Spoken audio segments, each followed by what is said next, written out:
Добре дојдовте. За предностите на дигиталната револуција, за предизвиците и ризиците со кои се соочува дигиталниот свет, за лажните вести и начинот на кој може да се заштитиме од нив, зборуваме во денешното неделно интервју на Радио Слободна Европа. Наш денешен гостин е господинот Ерик Брнс, медиумски и комуникацијски стратег од Соединетите држави. Господине Брнс, трансформацијата дигитална на општествата нуди доста поволности, меѓутоа и ризици. Кои се најчестите злоупотреби кои што можат да ни се случат нам граѓаните во дигиталниот свет? Well, I think technology obviously has incredible advantages for society, but yes, there are risks, very serious ones. And they range from, at least in America, we've seen a massive increase of kids being bullied, young kids 12, 13, 14 online, some of them committing suicide because it's so brutal. That's become a phenomenon in the United States. We see things like the misinformation and the disinformation and the quote fake news campaigns that have plagued political divisions, and in America, here in Europe, and I think all over the world. And I think this is a very, very powerful tool. People can be expressive online, but because there's a degree of anonymity, they can also be very ugly to each other about their opinions. And so I think this idea of community that we've all grown up with, where you might think something, but maybe you're not going to say it, it becomes a lot easier to really, really let it rip on Facebook and get into vicious arguments. And I think that when with respect to things like fake news, the folks that are really behind this, I don't necessarily mean the kids that are writing some of these stories, but those who are really understanding the psychology behind this, understand that. And this is something that, I'm sorry to say, is a predominantly right-wing problem, not just in the United States, but across Europe and the world. Според некои од експертите, луѓето треба да бидат повнимателни со начинот на кој што ги користат современите алатки на социјалните платформи, според други пак потребна е построга регулатива. Дали новиот закон за заштита на личните податоци кој што го подготви Европската унија може да гарантира таква сигурност? I don't think it's going to prevent it because I think there's already so much out there. I think it can certainly help, and it must help. I don't think that I've seen any regulation on social media networks and the way technology companies, it's not just Facebook, by the way, but the way any website you go on uses your information, they all do it. I don't think that we've seen anything close to approaching what something responsible looks like that's going to solve the problem. I think this is a problem that we are going to be living with and dealing with for the rest of our lives. The question is, how far do we go? I don't know. I'm not an expert there because I'm not suggesting that we want to, force anybody not to reveal. You want to feel like you're in a safe place. If you're on Facebook, and we're talking, you want to feel like we can have a conversation or an argument or whatever, and that someone's not, in the back room watching what you say and then figuring out who you are and then deciding how to manipulate you later. And I think that's the line where the technology becomes a source for good and not just for bad.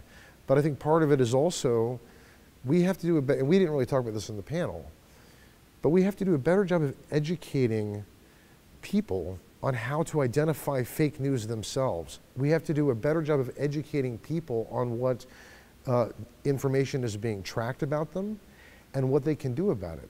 Ги спомнавте лажните вести, тие се еден од предизвиците на 21-виот век. Како, господине Брнс, да препознаеме дека една вест е лажна или не? That is a very complicated question. When I was working at Media Matters for America, which is an organization that I ran in the States that was committed to combating misinformation from the right wing, from like Fox News. It's been around for a long time.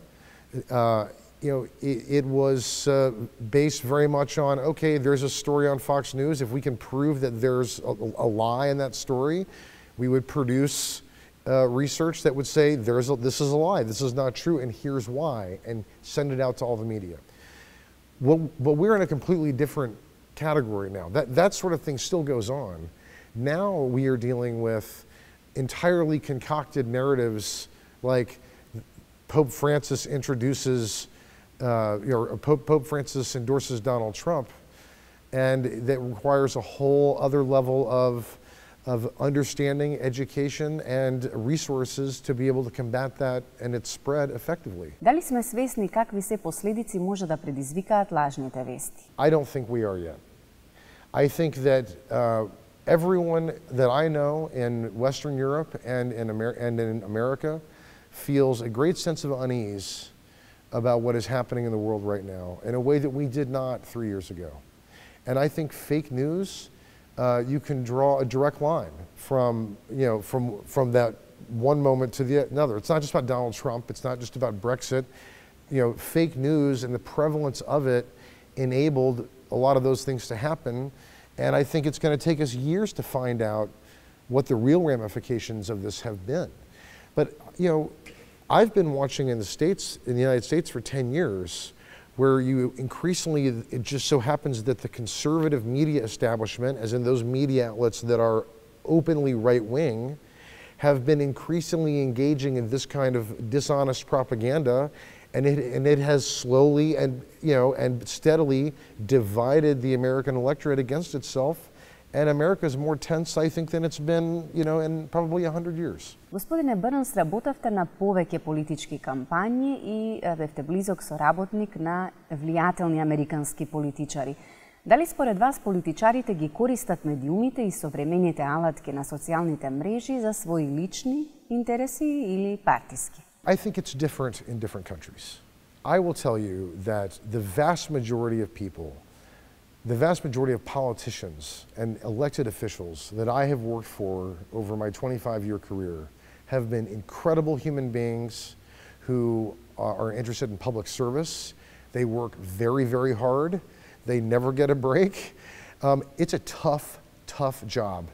That said, not saying that they're not human, does not say that some of them haven't made mistakes. Since I've spent 2 years now kind of working in the Balkans, I will tell you it's a very different model. And the model has been that politicians in the past have used public office to take for themselves more. And I'm not talking about any one, I think it's a problem that's across the region. Верувате ли дека е можно да се ослободат медиумите од политичките и од бизнис влијанијата? It's very difficult, especially when you have a deregulated media. So in the United States, up until Ronald Reagan was president, there was a law called the Fairness Doctrine, and it meant that any media that was using the public airwaves had a legal requirement to offer news and to prevent fact-based news that was balanced, that prevented both sides of the argument. And I think that when that was abolished in about 1986 is when you saw the rise of real partisan journalism that had a lot of money behind it, that folks that do not have the incredible journalistic standards that say you guys have or that the BBC has. And that has absolutely distorted the media landscape.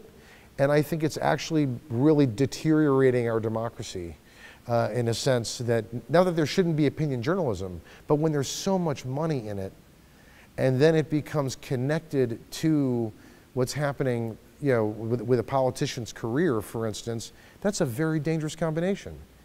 And I was one of the first people in America to come out, I think in 2009 or 10, and say, Fox News is not a news organization, it is a political operation. And I think that that's true today. But it also happens to be the most popular news organization on cable networks in America. And it has massive influence. And they lie on Fox News every day. Господине Брнс, дали социјалните медиуми стануваат повлијателни од традиционалните? I think it's on track to, for sure. Macedonia, for instance, is a country where 70% of people get their news from television. That is no longer the case in America, and it has not been for some time. It was the case 40 years ago.